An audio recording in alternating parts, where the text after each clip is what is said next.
แข่งเงียบแล้วมาหากันสบายดีเนาะทุกคนวันนี้ครับมาพบกับพวกเขาสายเซสตูดิโอที่เก่าวันนี้ก็ชิมวันนี้ก็ชิมมาแข่งกันกินกันปันเนาะกินกันก็จะจอกหาบ้านกัน สำหรับไผ่ที่เบิดน้ำล้างมูนะนั่นคือลงโทษ สิเป็นยังไงกันไปเบิ่ง ชื่อน้ำปั้น การก็ห่านท้ายน้ำปันแล้วครับได้ยัง เฟ้แซ่บอารมณ์ดีบาดขั้นเกิน กาห่านก็อยู่บ้านขั้นเกิงเลยนะขี่เขามาขี่ซื้อเขามาก็ห่างกับยูกับสระกับชีวิตห่าง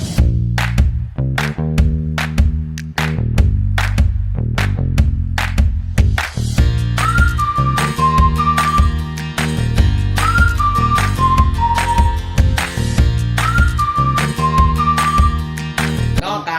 โอ้ ได้แล้ว มันเย็นครับ กับสีเหลืองแข่งเด้อกับให้สีแพ้สีชนะกันจำเบิ่งเนาะโอ้เหลืองแข่งเพื่อสีแพ้เองเลย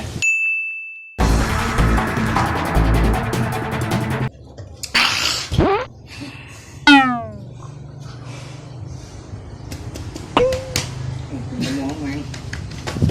มันคือเนื้อมันแข่งอย่างน้ำมาหากันกินตี้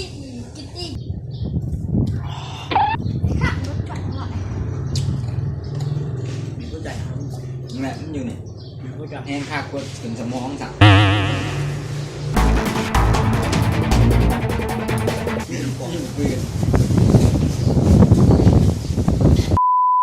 กาในเปลี่ยนสถานที่เนาะเพราะว่าอีหนอมันลมแห้งร้ายมันก่อนเลยกันมันหยาบหนาวเลยมันก็ลม อ้าว1 2 3ต่อ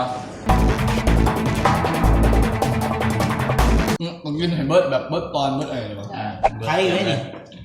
กินให้เบิดเกียงเลย ไผ่เลย ไอ้ ใช่หรอ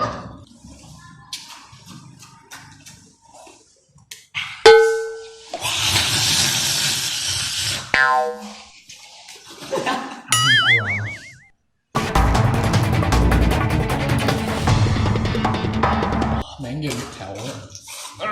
โอ้ยเอาอย่างแม่มากินนอนถ่ายพร้อม ว่าอะไรเนี่ยรู้สึกว่าดีเลยไอ้ยังไงนิดเดียวค่ะตีโตแล้วแต่ว่าปาเนี่ย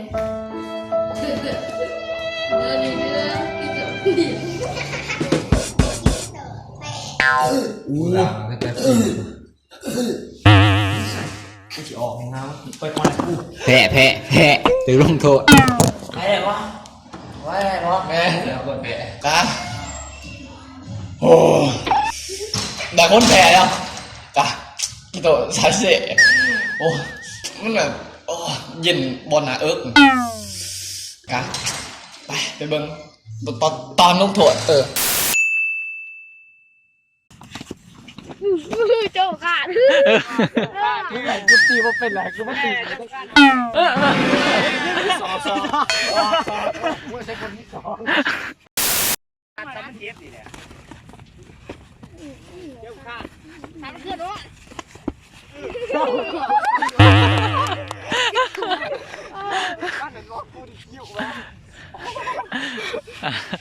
สอบไปตีไอดอลไฟ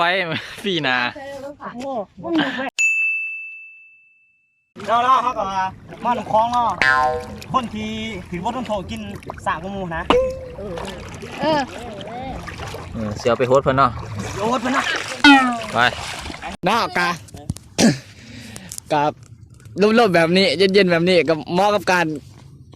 โทรศัพท์กูไหนมึงยาอะไรมึงจะหลีนหน้าไหนกับเหมาะกับการลูกโทษผู้แพ้กินน้ำปั้นแล้วกะสิไปจะได้ค่ะไปเบิ้งหมูฟ้าเอาขึ้นไปเฮ็ดเทิงกันที่ เอาเลยวะนี่ เอาละ แมง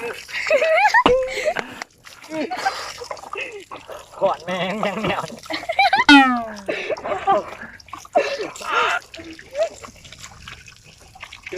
คือครับเบิร์ดโอ้อากาศมันทอดอากาศมันทอดนี่ ฮ้อนดิเนาะฮ้อนแล้วมึงเอาผ้าห่มให้กูไว้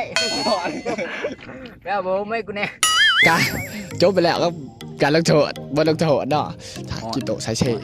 เพิ่นว่าหอนอู้เบิ่งตีๆตัวเปียกบ่โตเลยความหอน เอื้อนตายก็เงียบ กา